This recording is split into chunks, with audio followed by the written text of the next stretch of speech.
आप लोगों ने कभी ना कभी तो ऐसी पोस्ट इंस्टाग्राम पर जरूर देखी होंगी जहां पर लड़कियां अपना रेट कार्ड शेयर करती हैं। कॉफी डेट के लिए 1,000 रुपए, बाइक राइड के लिए 1,400 रुपए, ऐसे मतलब चीज के लिए, टाइम स्पेंड करने के लिए ये पैसे होते थे। और इसमें पेट्रोल और कॉफी के पैसे नहीं इंक्लूड किए जाते थे, लड़के को अलग से देने पड़ते थे अपने खर्चे के लिए। और ये खर्चा तो सिर्फ लड़की को तब मिलता था कि वो उनके साथ टाइम स्पेंड करे, वो पर्सनल उसी के होते थे। ये कंसेप्ट सिर्फ कुछ ही कंट्रीज में आता था पहले, और अब ये कंसेप्ट वर्ल्ड वाइड चल चुका है। लोनलीनेस की वजह से लोग काफी लोनली महसूस करने लग गए हैं और ये दिक्कत बढ़ती जा रही है। और आज के इस वीडियो में हम बात करने वाले हैं कि जेनजी के डेटिंग कल्चर के बारे में, और ये डेटिंग एप्स लड़कों के लिए कितनी खतरनाक हो गई हैं। काला सच सब कुछ एक्सपोज करेंगे इसमें आज की इस वीडियो में। तो डेटिंग कल्चर के बारे में जानते हैं कि नए नए टर्म्स इन्होंने निकाल लिए हैं, वर्ड निकाल लिए हैं, तो उनका मतलब भी जाने जाते हैं। देखिए, आजकल के जमाने की तरह नहीं है। पहले के जमाने में देखिए, जब इंटरनेट नहीं होता था तब लड़का लड़की सिर्फ कॉलेज में मिलते थे, ऑफिस में मिलते थे, ऑफलाइन किसी जगह पे मिलते थे। और इंटरनेट की इतनी कम फैसिलिटी होती थी कि नेट सिर्फ मैसेज भेजने के लिए किया जाता था।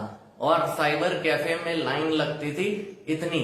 और फिर फेसबुक और स्मार्टफोन का एरा, वैसे भी आपको मैं बता दूं कि साइबर कैफे में कुछ लोग सिर्फ लड़कियों को फ्रेंड रिक्वेस्ट भेजने के लिए ही जाया करते थे। और यूएसए में फिर एक नया ऐप लॉन्च होता है 2012 में टिंडर के नाम से, जो कि कुछ सालों में टिंडर भारत में ही खूब अपने पैर जमा लेता है। और जरा इस जमाने से कंपेयर करके देखो दोस्तों, जहां पहले लड़का लड़की फेस टू फेस मिलके लड़का पीछे पड़ के फिर दोस्ती करता था लड़की से, लेकिन अब ये आसानी से आजकल के एरा में राइट स्वाइप में कन्वर्ट हो चुका है। सिर्फ 2015 में ही इनकी ग्रोथ 400% तक बढ़ गई थी दोस्तों। टिंडर की सक्सेस को देखकर ना जाने और कितनी सारी डेटिंग एप्स आ गई थी, बम्बल, हैपन, हिंज जैसे। प्रेम पत्र का पहले जमाना होता था, पहले पुराना याद करो, लव एट फर्स्ट साइट होता था, लेकिन आजकल लव एट स्वाइप होता है। और पहले फेस टू फेस इंटरेस्ट जानने में टाइम लगता था, लेकिन आजकल तो देखिए डेटिंग एप्स पर डेटा डलता है और आसानी से पता चल जाता है। आजकल आपको सिर्फ उन्हीं टाइप के लोग मिलेंगे आपके इंटरेस्ट के टाइप के। सपोज आपके इंटरेस्ट किसी और चीज में है, क्रिकेट वगैरह में, तो क्रिकेट के ही लोग आपको मिलेंगे। और राइट स्वाइप तो आप लेकिन कर सकते हैं, लेकिन पहला मैसेज सिर्फ लड़की की तरफ से जाएगा, क्योंकि ये सेफ फील कराने के लिए लड़की को। और लड़के को तो कोई भी लड़की पसंद आ जाती है, लेकिन लड़की खूब सोच समझ के अपना डिसीजन लेती है। तो ये ऐप उसी तरह से डिजाइन करी गई थी पहले। और लड़कों को तो मैचेस मिलने में काफी दिक्कत होती है, काफी परेशानी होती है, लेकिन लड़कियां एक ही लड़की को सिलेक्ट कर लेती हैं और बाकी बेचारे लड़के जो हैं ऐसे ही रह जाते हैं।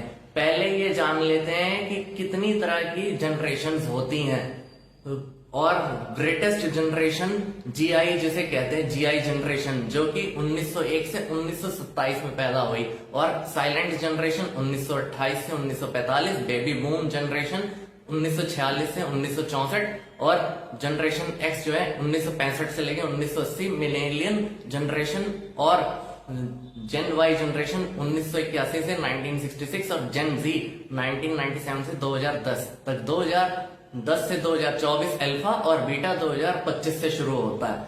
और जेन जी में बेंचिंग जैसा टर्म यूज होता है। बेंचिंग मतलब इंसान आप में इंटरेस्टेड है, लेकिन आपको उसने बहुत सारे ऑप्शंस के साथ रखा हुआ है।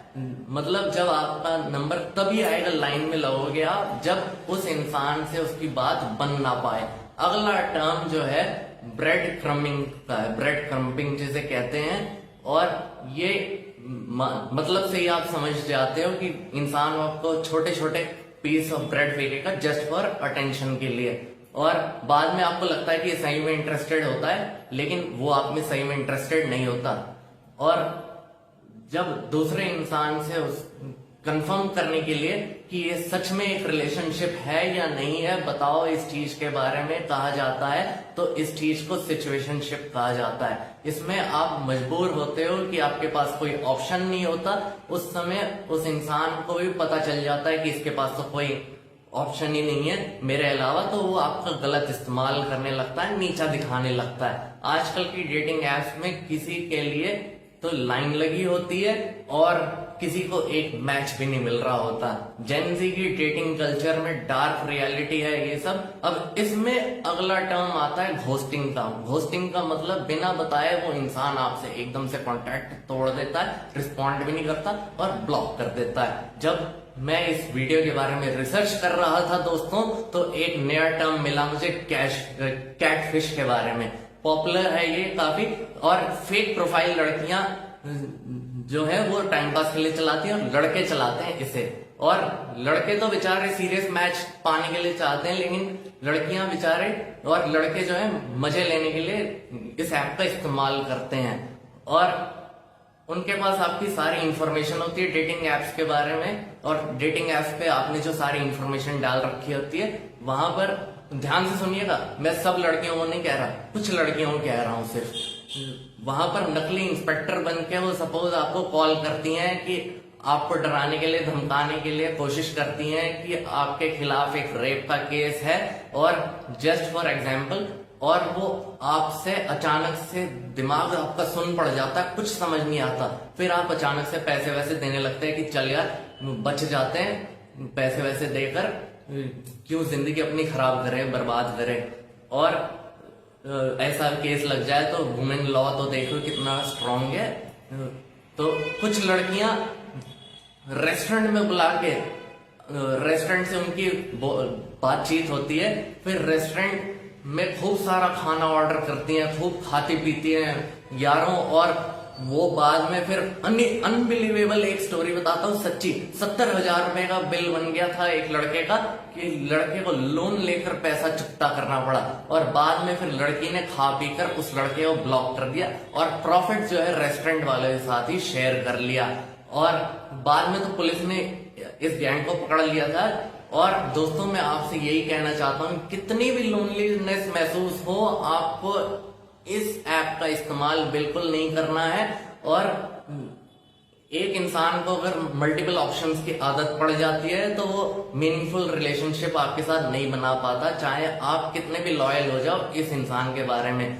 और मैं आपको फिर बोल रहा हूं कि ये एप्स बिल्कुल यूज मत करना, सीरियसली ये एप्स बहुत बेकार हैं। और आप ऐसा फिर बाद में राइट स्वाइप करने के बाद सोचते हो कि आपको कोई मैच नहीं मिल रहा, आप डिप्रेशन में आ जाते हो कि मेरे में ही कोई कमी होगी। दोस्तों ये ऐप इस तरह ही डिजाइन करी जाती है, आपको डिप्रेशन में आने की कोई जरूरत नहीं, परेशान होने की कोई जरूरत नहीं है। तो अगर आपको ये वीडियो पसंद आई है तो इस वीडियो को लाइक कीजिए, शेयर कीजिए, सब्सक्राइब कीजिए, और मुझे और भी वीडियोस के लिए आप फॉलो कर लीजिए। धन्यवाद।